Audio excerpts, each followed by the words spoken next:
Criminal नाम से लोग मेरे फादर को एसोसिएट करते थे। जब मैं 2 साल की थी, दिन दहाड़े पूरे कोर्ट परिसर के सामने, पुलिस के सामने मेरे पापा को गोली मार दी गई। क्रिमिनल के बच्चे हैं, उसी रूट पर आगे जाएंगे, किस तरीके से अपनी लाइफ में प्रोग्रेस करेंगे। लेकिन आज मैं आप सबको बताना चाहती हूँ इस जोश टॉक के प्लेटफॉर्म से कि उनकी बेटी ने आज क्या कर दिखाया है। मेरे पापा पॉलिटिक्स के क्षेत्र में एक बहुत ऊंचा नाम थे। यूपी के किसी भी एरिया में अगर हम जाते हैं तो कभी ऐसा नहीं हुआ कि लोगों ने हमारे पापा को आइडेंटिफाई ना किया हो। वो कभी भी कहीं खड़े होते थे, लोग बहुत इज्जत से उनका नाम देते थे। आज भी हमारी एक पहचान उन्हीं के नाम से जुड़ी हुई है और लोग आज भी हमें उन्हीं के नाम से जानते हैं और इस बात से हमें बहुत गर्व भी महसूस होता है कि हम उनके बच्चे हैं। क्योंकि पापा एक पॉलिटिकल बैकग्राउंड से बिलोंग करते थे तो हमें कभी भी अपने फाइनेंशियल या फिर प्रेस्टिजियस इश्यूज नहीं हुए थे। हम कभी भी स्कूल जाते थे तो हमेशा हम लोग गाड़ी से स्कूल जाते थे। हमारे पास एक ड्राइवर अपना पर्सनल अवेलेबल रहता था हमें ड्रॉप करने के लिए, पिक करने के लिए। ट्यूशंस भी हम लोगों को कभी बचपन से बाहर पढ़ने की ज़रूरत नहीं पड़ती थी। घर पे हमेशा ट्यूटर अवेलेबल रहता था। हमें जो एटमॉस्फेयर चाहिए था वो हमेशा हमें मिलता था। हमें कुछ भी शॉपिंग करनी होती थी, बस पापा को बताना होता था, वो चीज़ हमें मिल जाती थी। और कभी भी हम सोसाइटी में कहीं भी बैठते थे तो बहुत इज्जत से देखते थे कि हाँ, इनके बच्चे हैं। तो हमें लाइफ में आज तक कभी पापा की वजह से किसी भी तरीके की प्रॉब्लम महसूस नहीं हुई। हम लोग एक बहुत अच्छी लाइफ जी रहे थे। मगर 23 फरवरी 2015 में हम लोगों की ज़िंदगी बदल गई थी। उस दिन क्या हुआ था अब मैं आप लोगों को बताती हूँ। पापा कोर्ट में गए थे कि अपने केस के चक्कर में। वहाँ पर दिन दहाड़े पूरे कोर्ट परिसर के सामने, पुलिस के सामने धोखे से मेरे पापा को गोली मार दी गई। दोपहर में मम्मी के पास कॉल आता है। मम्मी को इन्फॉर्मेशन मिलती है कि पापा की गोली लग गई है। घर पे कोई भी नहीं था, मैं थी, मम्मी थी और मेरी एक ताऊ जी की बेटी थी। She was pregnant at that time. बहुत अजीब-सी सिचुएशन वो हम लोगों के साथ हो गई थी, क्योंकि ऐसा हम लोगों ने कभी इमेजिन नहीं किया था कि हमारी लाइफ में इतना बड़ा ड्रास्टिक चेंज कभी आ जाएगा या हम पापा को इस तरीके से खो देंगे ऑल ऑफ अ सडन। ये न्यूज़ हमारे लिए बियॉन्ड हमारे इमेजिनेशन थी। घर पे सिर्फ मैं और मम्मी थी। मम्मी पूरी तरीके से ये न्यूज़ सुन के टूट गई थी, पर मम्मी को कंटिन्यूअसली फ़ोन पे ये बोला जा रहा था कि ठीक है, बस गोली लगी है, रिकवर हो जाएँगे, ठीक हो जाएँगे। क्योंकि इतनी बड़ी चीज़ थी कि शायद वो लोग भी मम्मी से कन्वे नहीं करना चाह रहे थे। कोई था नहीं जो मम्मी को हॉस्पिटल तक लेके जा पाए उस टाइम पर। अचानक से पूरी भीड़ आने लग गई, लोग आने लग गए। समझ में नहीं आ रहा था क्या हो रहा है। मैं मंदिर जा कर के बैठ गई थी, बस ये प्रे कर रही थी कि पापा ठीक हो जाएँ।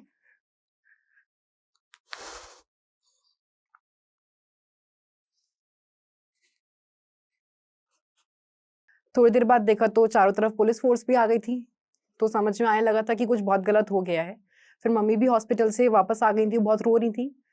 उस दिन ने मुझे, मेरी पूरी फैमिली को पूरी तरीके से तोड़ दिया था, क्योंकि हमने अपने पापा को एक स्ट्रॉन्ग असर्टिव आइडेंटिटी वाले इंसान के साथ देखा था। हमने कभी इमेजिन भी नहीं किया था कि हम उन्हें इस तरीके से कभी लाइफ में देखेंगे। इस सब सिचुएशन के बाद लोगों को लगता था कि इनके बच्चे क्या ही लाइफ में प्रोग्रेस करेंगे, कैसे माहौल में ये बड़े हुए हैं। क्रिमिनल नाम से लोग मेरे फादर को एसोसिएट करते थे। क्रिमिनल के बच्चे हैं, उसी रूट पर आगे जाएंगे, किस तरीके से अपनी लाइफ में प्रोग्रेस करेंगे। एक माँ रह करके क्या संभाल लेगी वो अपने 2 बच्चों को। लेकिन आज मैं आप सबको बताना चाहती हूँ इस जोश टॉक के प्लेटफॉर्म से कि उनकी बेटी ने आज क्या कर दिखाया है। नमस्कार, मेरा नाम आयुषी सिंह है।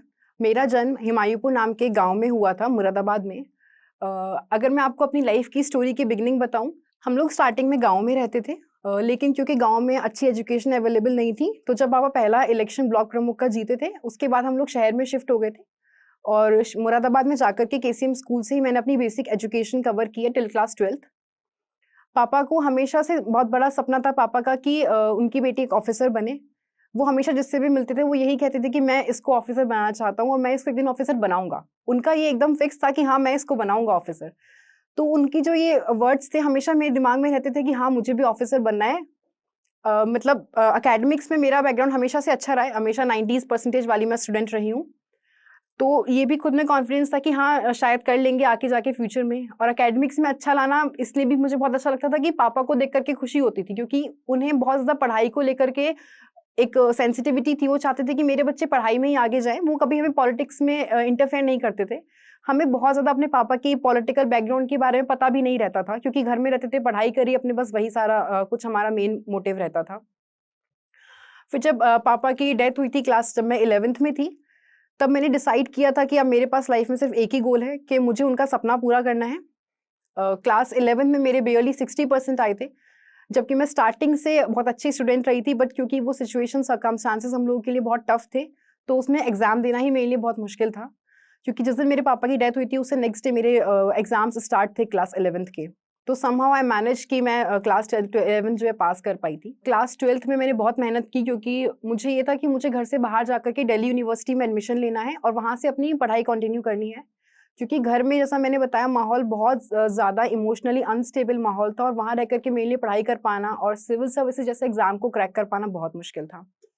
यहाँ से मेरी जर्नी स्टार्ट होती है अपनी पढ़ाई को लेकर के स्ट्रगल की, मेहनत की। क्लास 12th में मेरा अच्छा स्कोर आया था, 92% मेरे को मिले थे, 91, 92। उसके बाद मैंने डिसाइड किया था कि मैं दिल्ली यूनिवर्सिटी में एडमिशन लूँगी। बट अगेन एक और ऑब्स्टिकल, मैं साइंस बैकग्राउंड से थी और मैंने डिसाइड किया था कि मैं आर्ट्स से अपनी ग्रेजुएशन परस्यू करूँगी। एंड उस टाइम पर जब हम स्ट्रीम चेंज करते थे तो 3 to 5% आपका मार्क्स डिडक्ट हो जाते थे। तब मुझे लगा था कि पता नहीं मुझे एक अच्छे दिल्ली यूनिवर्सिटी कॉलेज में एडमिशन मिलेगा भी कि नहीं मिलेगा। बहुत सारे लोगों ने मुझे बोला कि साइंस से परस्यू कर लो, क्योंकि वहाँ पर पीसीएम काउंट होता था, वहाँ पर 94% थे, तो ठीक है, हो जाएगा अच्छे कॉलेज में एडमिशन। बट मेरे को ये था कि उस टाइम पर माइंडसेट डेवलप हो चुका था कि सिविल सर्विसेज में जाना है और उसका मतलब है कि आर्ट्स चूज़ करनी है। शायद एक मिथ जो हम ये क्रिएट कर लेते हैं कि आर्ट्स ले लो तो सिविल सर्विसेज सिलेक्शन लेना बहुत ईज़ी हो जाता है। फिर मैंने बीए पॉलिटिकल साइंस में दिल्ली यूनिवर्सिटी में एडमिशन लिया था। 2019 में मेरी ग्रेजुएशन कंप्लीट हुई थी। जब मैं दिल्ली यूनिवर्सिटी में मैंने एडमिशन लिया, मैंने अपनी ग्रेजुएशन की, उस टाइम पर मैंने देखा कि अगर मैं किसी से भी बात कर रही हूँ, हर स्टूडेंट को सिविल सर्विसेज ही करना था। दिल्ली यूनिवर्सिटी का मुझे लगता है 90% स्टूडेंट अपना एम सिविल सर्विसेज ही बना करके चलता है फ्रॉम स्टार्टिंग। तो इतने बड़े माहौल को देखकर, ये देखकर कि यार इतने ब्रिलियंट बच्चे हैं, इतने सब लोग हैं, सब सिविल सर्विसेज कर रहे हैं, तो मेरा कैसे सिलेक्शन होगा? लाइक अपने आप में बहुत एक डिमोटिवेशन काइंड ऑफ भी था, क्योंकि लाइफ के एक बहुत बड़े इंसिडेंट से मैं निकली थी जहाँ से मैं अंदर से उबर नहीं पा रही थी। तो वो मोटिवेशन खुद में शायद आ नहीं रहा था, उसका कारण मतलब मेरे फादर की डेथ ही थी, क्योंकि I was very, very close to him. 2021 में जब मैंने अपना अटेम्प्ट दिया था, तब मैंने बहुत मेहनत की थी इस एग्ज़ाम के लिए, मैंने बहुत पढ़ाई की थी। 6 to 7 आवर्स का मेरा रूटीन रहता, जिसमें मैं कंटिन्यूअसली पढ़ती थी। मैंने कंसिस्टेंसी अपनी मेंटेन की थी। मुझे ये पता था कि इस एग्ज़ाम को क्रैक करने के लिए ऐसा नहीं है कि आप 12-13 घंटे पढ़ाई करो, बट आप एक कंसिस्टेंट लेवल पर पढ़ाई करो। क्योंकि अगर हमने आज पढ़ाई कर ली 12 घंटे, नेक्स्ट डे हम एग्ज़ॉस्ट हो जाएँगे और शायद हम 2 घंटे भी ना पढ़ पाएँ। तो वो चीज़ को कैरी फॉरवर्ड नहीं करना था। 1 साल की पूरी प्रिपरेशन है, तो उस 1 साल की जर्नी को हमें कवर अप करना था। मैं कॉन्फिडेंट थी कि शायद मेरा प्रीलिम्स क्रैक भी हो जाएगा और मैं अपने पापा के सपने पूरे करने की तरफ एक कदम आगे बढ़ा लूँगी। मैं प्रीलिम्स देकर के आई, बट 1.5 महीने बाद जब प्रीलिम्स का नवंबर में रिज़ल्ट आया, तो अनफॉर्चुनेटली मैं प्रीलिम्स क्रैक नहीं कर पाई थी। मुझे बहुत बुरा लगा था, मुझे लगा था कि इस तरीके से अगर मैं करूँगी तो कैसे मैं पापा का सपना पूरा कर पाऊँगी। मतलब मैं खुद में ही बहुत हारा हुआ महसूस कर रही थी। क्योंकि लाइफ़ में सिर्फ़ एक गोल लेकर के बैठी थी कि उनका नाम ऊँचा होता हुआ देखना है। उसके अलावा मेरे पास कोई ड्रीम ही नहीं था। तो जब यहाँ पर फर्स्ट स्टेज पर ही मैं फ़ेल हो गई थी, तो लगा था कि यार इस तरीके से कैसे पापा के ड्रीम को आगे मैं लेकर के जाऊँगी। मैं बहुत रोई थी, मैं अपने भाई को कॉल किया था कि यार नहीं हो रहा है, कैसे होगा? तो उसने बोला कि तूने अभी स्टार्ट ही किया है। उसने मुझे बहुत कॉन्फिडेंस दिया। मेरे से 1 साल छोटा है, बट फिर भी हमेशा मेरे साथ खड़ा रहा है कि तू कर सकती है और एक टाइम आएगा तो जब तू 2-3 प्रीलिम्स दे रही होगी और तू सेलेक्ट करेगी कि तू किस स्टेट का प्रीलिम्स दे रही, किस स्टेट का मेंस लिखेगी अब की बार। फिर अप्रैल में मैंने उत्तराखंड का प्रीलिम्स दिया था, उत्तराखंड पीसीएस का। मेरा उसका प्रीलिम्स क्रैक हो गया था। मैं बहुत खुश थी, मैंने सबको फ़ोन करके बता दिया कि फाइनली मेरा प्रीलिम्स क्रैक हुआ है, क्योंकि मेरे लिए ये खुशी इसलिए ज़्यादा इम्पोर्टेंट थी, क्योंकि मैं अपने पापा के सपने की तरफ आगे बढ़ रही थी। उसका एक स्टेज क्लियर करना मेरे लिए बहुत बड़ा अचीवमेंट अपने आप में था। फिर 1 डेढ़ महीने बाद यूपी पीसीएस का प्रीलिम्स था, मैं उसमें अपीयर हुई और मतलब मेरा इस बार अच्छा स्कोर बन रहा था, तो मैं कॉन्फिडेंट थी कि मेरा प्रीलिम्स क्लियर हो जाएगा। तो मुझे याद है सितंबर में मेरा मेंस था, सितंबर एंड में। सितंबर स्टार्टिंग में मेरे को ये लग रहा था कि यार पता नहीं मैं इसको क्वालीफाई भी कर पाऊँगी कि नहीं कर पाऊँगी, बहुत बड़ा एग्ज़ाम है। फाइनली यूपी पीसीएस 2022 मेंस का रिज़ल्ट आया। बहुत ज़्यादा खुशी हुई थी कि ठीक है, एक और स्टेज हम प्रोग्रेस कर गए हैं अपनी ड्रीम की तरफ, पापा के ड्रीम की तरफ। मैंने मम्मी को कॉल करके बताया कि मम्मी मेंस क्लियर हो गया है, अब बस इंटरव्यू बचा है। मम्मी बहुत खुश थी। मैंने मम्मी को बोला कि अभी किसी को नहीं बताते हैं कि मेंस क्लियर हो गया है। बट ये न्यूज़ ही ऐसी थी कि मेरे कज़िन्स को पता चला, सब में इतनी एक्साइटमेंट थी कि धीरे-धीरे लोगों को पता चल गया कि हाँ, आयुषी का मेंस हो गया है। बहुत ज़्यादा नर्वस थी कि मेंस हो गया है और अभी इंटरव्यू स्टेज है, फाइनल स्टेज है, इसके बाद सिलेक्शन मिल जाएगा, इसके बाद वहाँ पहुँच जाऊँगी जहाँ बचपन से चाहती थी, जहाँ पापा बचपन से देखना चाहते थे। तो एक ही नर्वसनेस भी थी, रात को देखती थी पापा की फ़ोटो की तरफ, मैंने अपने रूम में पापा की फ़ोटो लगाई हुई थी। वहाँ देखती थी, बोलती थी कि अब बस पापा लास्ट स्टेज है, यहाँ पे क्लियर कर लूँ, तो सब अच्छा हो जाएगा, वापस से आपकी रेपुटेशन, आपका नाम सब ऊँचा कर पाऊँगी। इसी एक ड्रीम के साथ अपनी प्रिपरेशन स्टार्ट की थी, उसके वहाँ तक पहुँचने में सिर्फ़ एक ही स्टेज फाइनल बचा था। इंटरव्यू के दिन मम्मी के साथ और अर्जुन भैया के साथ मैं इंटरव्यू देने के लिए गई थी। इंटरव्यू के दिन भी मम्मी ने मैं तो इंटरव्यू के लिए अंदर चली गई थी, तो एक भैया थे, उन्होंने बताया कि मम्मी ने बोला कि मेरे लिए यही बहुत बड़ी बात है कि मेरी बेटी इस स्टेज तक पहुँच पाई है। आज तक हमारे घर में कोई इंटरव्यू स्टेज तक नहीं पहुँच पाया है, इस एग्ज़ाम की प्रिपरेशन में ही नहीं पहुँच पाया है। तो रिज़ल्ट जो भी हो, मैं बहुत खुश हूँ कि वो हमें यहाँ तक ले आई। फाइनली 7th ऑफ अप्रैल को मेरा फाइनल रिज़ल्ट आता है। मैंने अपना सिलेक्शन लिस्ट देखा, अपना नाम टाइप किया। एक ही आयुषी सिंह थी, फिर मैंने रोल नंबर क्रॉस चेक किया कि मेरा ही है, तो मेरा ही था। फिर मैंने मम्मी को कॉल किया कि मम्मी डीएसपी बन गई। फाइनली वो चीज़ जो मैं हमेशा से चाहती थी वो मुझे मिल गई। फिर मैंने अपने भाई को पीडीएफ शेयर की कि तू प्लीज़ क्रॉस चेक कर कि यार मेरा ही नाम है या मेरा ही रोल नंबर है, क्योंकि बहुत बड़ी चीज़ थी मेरी लाइफ में, ये बहुत बड़ा अचीवमेंट था। तो बहुत ज़्यादा ऐसा बिलीव नहीं हो रहा था कि आज वो दिन आ गया, जिस चीज़ के लिए मैंने इतने टाइम स्ट्रगल किया था। मेरे भाई ने फिर उसको क्रॉस चेक किया, बोलता है कि हाँ तेरा ही है। बहुत इतने ज़्यादा खुश थे सब। फिर रिजल्ट के नेक्स्ट डे मुझे लेने के लिए आया था मेरा भाई, फिर हम लोग घर गए।